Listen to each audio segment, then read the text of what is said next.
things, but that's going to be the focus. I don't have anything planned or written out. I just thought that we could enjoy. So, we can take our time with this, and you can zone in and out as you wish. I personally think the word delta makes for a nice ASMR trigger word. I hope that you agree, because otherwise it would be a little bit awkward, because I'm going to say it a bunch today. Epsilon-delta, definition of a limit. So, here, this is usually introduced in like a first real analysis class, and really early on, and sometimes even in a calculus class, since so much of calculus is based on the idea of a limit, like our very fundamental definition of a derivative. But I guess it's just up to your school and your teacher. Anyway, I just think this is a cool new way to look at things. So basically, when you first learn about limits, usually in like pre-calculus, you learn about this idea of approaching something as x approaches a constant. What happens to f of x? Does it approach a limit? So this new way of looking at a limit kind of makes it more concrete. What does approach actually mean? And I think this is quite interesting. So in some ways it makes things more concrete, and in other ways it's a bit more abstract. So I'll show you what I mean. So let's get this notation from Precalc down again. It's totally okay, of course, if you've never learned this, but just for those of us who have.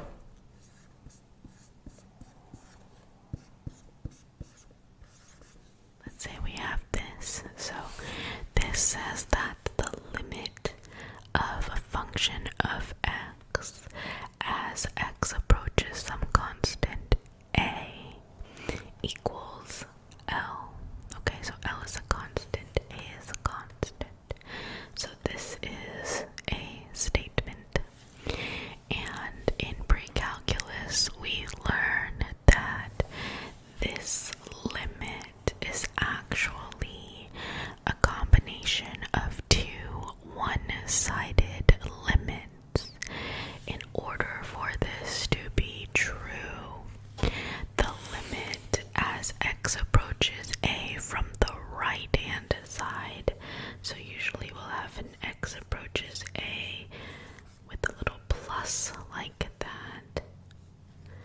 Limit of f of x as x approaches a with the plus means that you are approaching, x is approaching a from the right-hand side, meaning values that are larger than a, but decreasing and approaching a. And then you have the left-hand side, x approaches a with the minus, and just because we see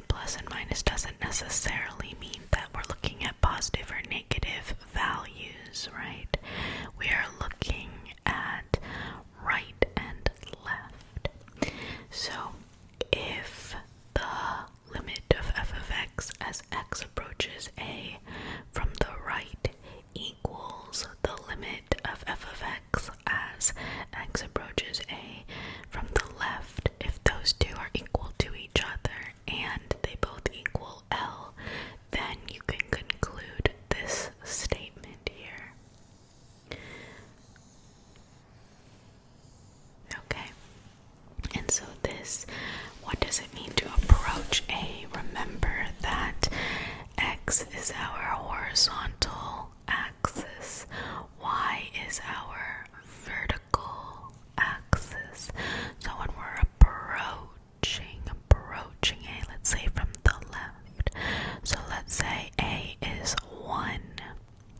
So if we take values from the left, meaning values less than 1, but getting closer and closer to it. So let's say if X is 0.5, you'll get a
this is a great example of that kind of transitional piece between simply looking at something like this, trying to plug in these are the quick how-tos, and moving into more general ways of looking at them and playing around with these concepts.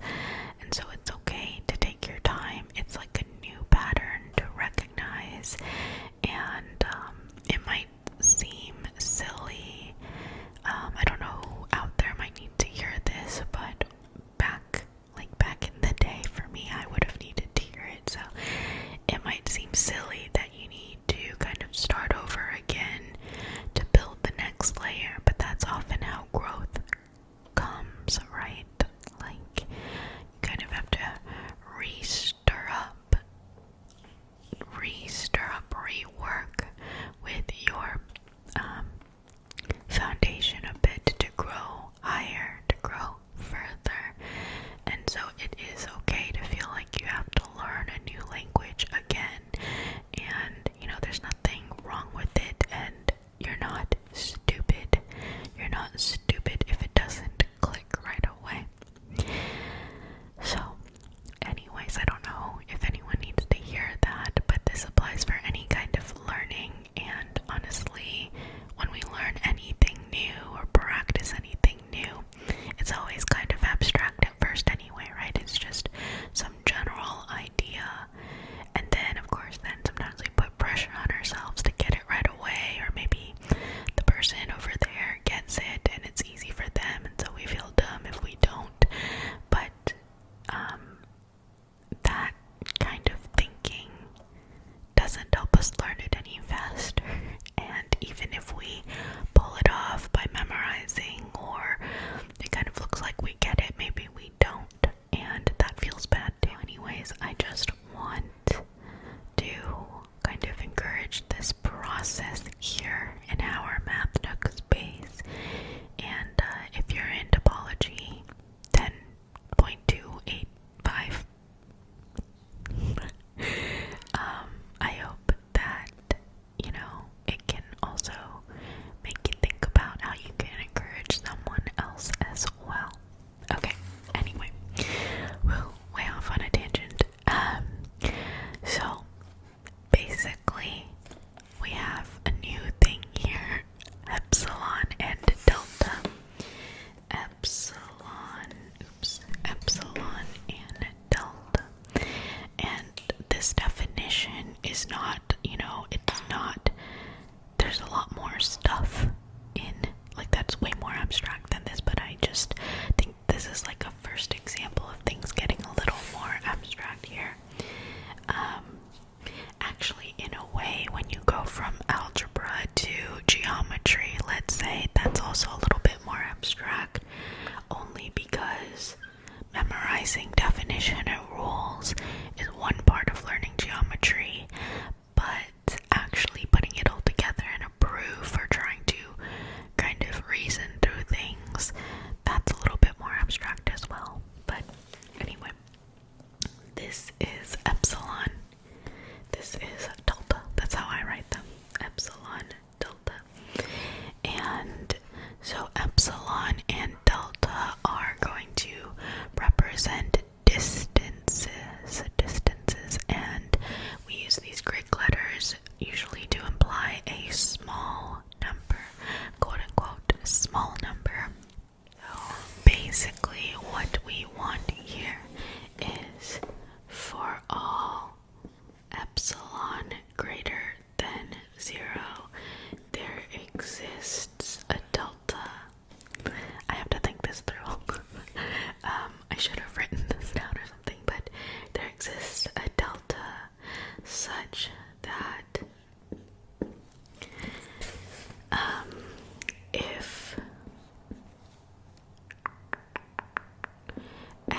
saying is that if this statement is true, we can basically get as arbitrarily close to L as we want to. When we say it approaches something, it gets really, really, really, really close. It introduces this idea of a neighborhood around your L and a neighborhood around your A. And so I don't want to use that terminology per se right now, the neighborhood idea, but you're basically getting as close, you're shrinking close to L and A. And so epsilon is going to be your kind of your error, the allowable error around L, and delta is going to be what you set for how close you want X to be to A. So this is for all epsilon greater than 0. So if I give you an epsilon, so a particular error bit, epsilon that's greater than 0. So if I just give you a value, let's say I say, okay, I'm only allowing 0.002 on either side of this limit value. There exists a delta value, another smaller value, not smaller, but another small value, such that if I limit my, I don't want to use the word limit, right? But if I restrict my X values to be within delta of A, so the horizontal bit, then I can restrict, then I get within epsilon away from my limit. So in other words, I can get arbitrarily close to L by restricting X close enough to A. And that arbitrarily bit is how we talk about this limit. Does that make sense? So aside from the the for all epsilon greater than 0, there exists delta such that this. I have the 0 here as 0 less than only because I don't want to worry about what happens at X equals like A. Again, that's more of a continuity issue. We're talking about just approaching something here. So usually what happens is we can use this definition for proving limits. So something even just like a linear example, mx plus b, right? So any linear example, we learned that you can just substitute your a value into x and get that limit. But using this definition, what happens is that we say for all epsilon greater than 0. So if I give you an epsilon, I need to find a delta, and this delta will depend on that epsilon such that all this happens. So when you prove this stuff, a lot of times actually you kind of need to do this like scratch work, because it actually ends up often being like an algebra problem, because you plug in your f of x depending on what your function is, and you play around with this so that you can actually get these two conclusions together. And we need to define a delta, any delta that has to do with this epsilon. So you usually kind of work it out. You might say, okay, so for all epsilon greater than 0, if I let's say delta equal epsilon over 4 or something like that. So you see how it depends on epsilon, but it works for all epsilon. So if delta equals epsilon over 4, then if I give you, let's say epsilon equals 0.02, then delta would be 0.02 over 4. And if based on whatever your function is and your a value is, if you can actually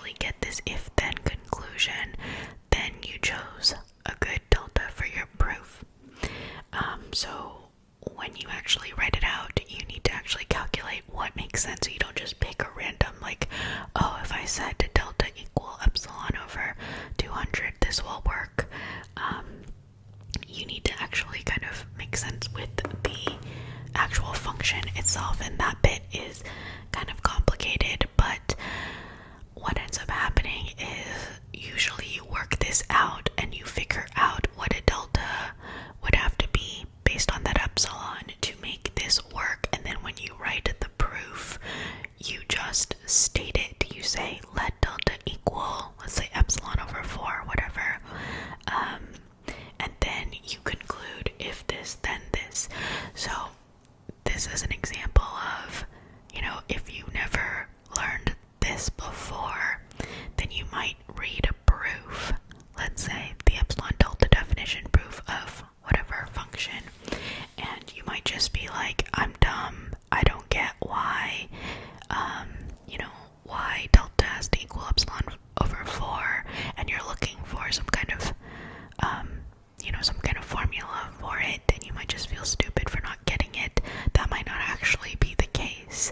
Someone, just might have gone through the exercise of calculating that delta already, and so when you're reading a proof, you actually have to learn the process of figuring it out yourself. And so I think, now I'm excited. We should try out some classic definition proofs. This is like bringing back a lot of memories, but I think just taking our time to build this might make more sense. But for now, I just want to kind of take some time with this definition again, because if you just see this might not make much sense. But basically, if you just think of epsilon and delta being your kind of error ranges, right? So basically, we have the absolute value of x minus a, because the absolute value part tells you the distance between x and a.